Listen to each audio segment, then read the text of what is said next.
नमस्कार, आपण पाहतात आर के न्यूज. आमदार शिवाजीराव पाटील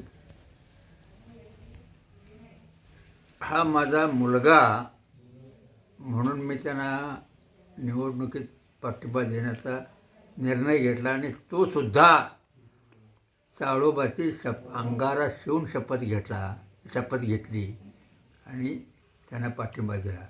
दुर्दैवानं त्या पहिल्या निवडणुकीत अपयश आलं तरीसुद्धा त्यांनी सातत्यानं संपर्क ठेवला आणि त्यांचं नाव कायमपणानं जनतेसमोर राहील हा प्रयत्न माझ्याकडून स्वतः आणि माझ्या सगळ्या कार्यकर्त्यांच्याकडून झाला.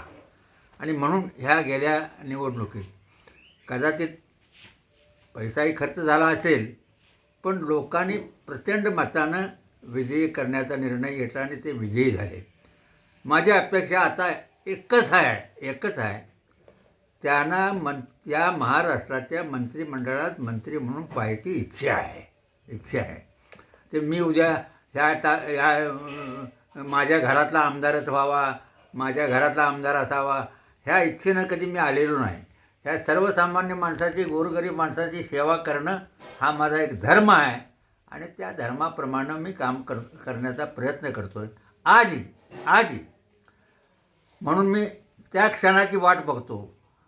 कुठल्या क्षण हा महाराष्ट्राच्या मंत्रिमंडळात शिवाजीराव पाटलाचं नाव यावं ही एकच माझे म्हणजे इच्छा आहे आणि ते पूर्ण व्हावी अशी परमेश्वर चरणी प्रार्थना करतो.